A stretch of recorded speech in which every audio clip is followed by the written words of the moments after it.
మీ కక్ష సాధింపు చర్యల్లో భాగంగా మీ మీద ఏసీబీ కేసు ఉన్నది కాబట్టి నా మీద ఏసీబీ కేసు బనాయించినావు, నీ మీద ఈడీ కేసు అయింది కాబట్టి నా మీద ఈడీ కేసు పెట్టినావు. ఏం ఇబ్బంది లేదు, నువ్వంటే దొరికినోనివి, నేనంటే నిజాయితీ పరుణ్ణి, ధైర్యం ఉన్నాను కాబట్టి ఎదుర్కొంటా. కానీ ఈ 5 కోట్లు 10 కోట్లు ప్రజాధనం ఏదైతే వృధా అవుతున్నదో ఆ 10 కోట్ల రూపాయలతో బ్రహ్మాండంగా ఇంకొక 500 మంది రైతులకు రుణమాఫీ చేయొచ్చు. ఆ 10 కోట్ల రూపాయలతో దాదాపు 2500 మంది పెద్ద మనుషులకు పెన్షన్లు ఇవ్వచ్చు. అందుకే రేవంత్ రెడ్డి గారికి నేను ఒక ఆఫర్ ఇస్తా ఉన్నా. రేవంత్ రెడ్డి గారు, నీకు నిజాయితీ ఉంటే, నీకు ధైర్యం ఉంటే ఒక పని చేద్దాం. నేను తయారుగా ఉన్నా, నువ్వు ముందుకు రా, జడ్జి గారు ముందు కూర్చుందాం. ఏసీబీ జడ్జి అయినా, హైకోర్టు న్యాయమూర్తి గారైనా, లేదా మీకు ఇష్టమైన న్యాయమూర్తి ఎవరి ముందైనా కూర్చుందాం. మీ మీద ఏసీబీ కేసు ఉంది, నా మీద ఏసీబీ కేసు ఉంది. నీ మీద ఈడీ ఛార్జ్ షీట్ చేసింది, నా మీద ఈడీ విచారణ జరుగుతున్నది. మీరు మొత్తం ఈ టీవీలు అన్నీ ఉన్నాయి కదా, మొత్తం మీడియా ఉంది కదా, లైవ్ టీవీ పెట్టండి. నేను రేవంత్ రెడ్డి గారు ఇద్దరం కూర్చుంటాం న్యాయమూర్తి ముంగట. మీరు ఏ ప్రశ్నను అడగండి కేసుకు సంబంధించి, ఆయన కేసు నా కేసు. ఇద్దరికి లై డిటెక్టర్ పరీక్ష పెట్టండి, ఇద్దరికి కూడా లై డిటెక్టర్ పరీక్ష పెట్టండి. మొత్తం రాష్ట్ర ప్రజలందరూ చూస్తుండగా ఒక 50 లక్షలు 20 లక్షల రూపాయలు ఒడిసిపోతుంది. లేకపోతే ఈ 10 కోట్ల రూపాయలతోని అనవసరంగా ప్రజాధనం దుర్వినియోగం అయ్యే విధంగా, ఇంతమంది ఉన్నతాధికారుల టైం వేస్ట్ అయ్యే విధంగా, ఇంతమంది మీడియా సంస్థల టైం వేస్ట్ అయ్యే విధంగా ఈ కక్ష సాధింపు విచారణ మంచిది కాదు. నేను రెడీగా ఉన్న రేవంత్ రెడ్డి, నీకు ధైర్యం ఉంటే ముందుకు రా. నీ జూబ్లీహిల్స్ ప్యాలెస్ లో అయినా సరే, లేదా న్యాయమూర్తి ఇంట్లో అయినా సరే, ఏసీబీ న్యాయమూర్తి ఇంట్లో అయినా సరే, కోర్టులో అయినా సరే, లేదా ఈడీ ఆఫీస్లో అయినా సరే, ఎక్కడైనా నేను లై డిటెక్టర్ పరీక్షకు సిద్ధం. నువ్వు కూడా రా, ఇద్దరం కూర్చుందాం. దొంగెవరో, ఎవరేందో, ఎవరి నిజాయితీ ఏందో రాష్ట్రం మొత్తం చూస్తుంది.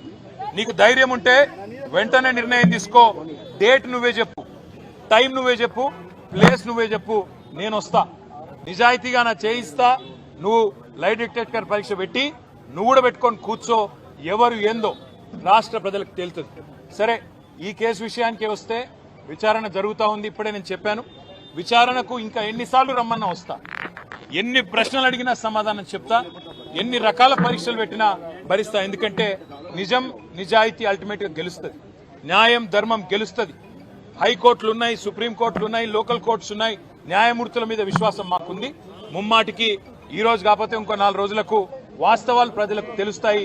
తప్పకుండా న్యాయం గెలుస్తుందనే విశ్వాసం నాకుంది. మాకు ఇవాళ ఇక్కడ ఇంతమంది వచ్చి సహకరించిన మా మిత్రులు, మా పార్టీ నాయకులు, మా కార్యకర్తలు, మా మీడియా మిత్రులు అందరికి హృదయపూర్వకంగా ధన్యవాదాలు. మనం తప్పు చేయలేదు, తప్పు చేయబోము. ఎట్టి పరిస్థితుల్లో ఇంత అరపైసా అవినీతి కూడా జరగలేదు. అదే మాట 8 గంటలు వాళ్ళు అడిగినా, అదే మాట చెప్పినా, తప్పు చేసింటే రుజువు చేయండి, ఏ శిక్ష వేసినా సిద్ధమని చెప్పి కూడా వారికి చెప్పిన. All I have said to the enforcement directorate today is that I will cooperate fully. I'll cooperate wholeheartedly. I'll cooperate fully. However many times they call me, however many times they summon me, I am going to be there. And whatever the kind of information they want from me, I'm happy to give them. But I've asked the same question to ACB. I've asked the same question to ED as well. Where is the case here? Where is the case here? यहां से अगर एक पैसा गया कहीं तो उस एक पैसे का अकाउंट दूसरे तरफ है, तो इसमें फ्रॉड कहां है, करप्शन कहां है? मनी अगर सब महफूज है तो लॉन्ड्रिंग कहां हुआ है, मनी लॉन्ड्रिंग कहां से आता है? मैंने यही सवाल एसीबी से पूछा, ईडी से भी पूछा.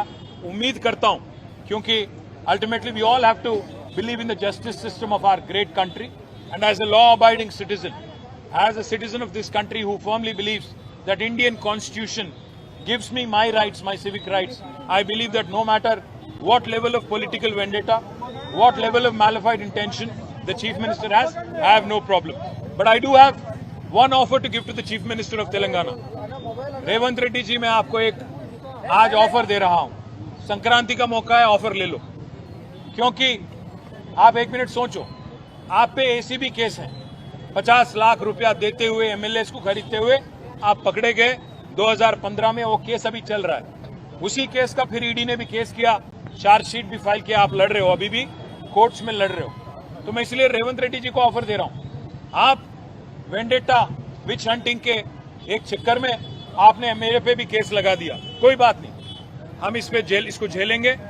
जो भी सवाल हमसे पूछा जाएगा उसका जवाब जरूर देंगे, क्योंकि मैं आपकी तरह मैंने कोई गलत काम किया नहीं।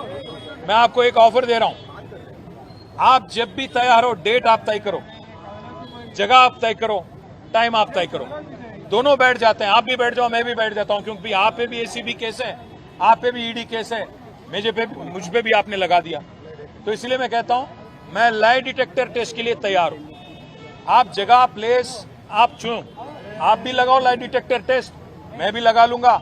एसीबी कोर्ट जज या हाई कोर्ट जज या पर्सन ऑफ योर चॉइस, कोई रिटायर्ड जज भी ठीक, मीडिया को लाइव लगा दो, पूरे तेलंगाना को देखने दो कि कौन झूठ बोल रहा है, कौन सही बोल रहा है। फिर ये बेवजह जो खर्च हो रहा है, 10 करोड़ से ज्यादा रकम, जनता का जो रकम है, जो स्टेट एक्सचेकर का मनी है, जो बेवजह खर्च किया जा रहा है, इसको बचाने के लिए, ताकि इससे हम आपकी जो 6 गारंटी है उसकी अमलावरी में कुछ मदद हो सकता है।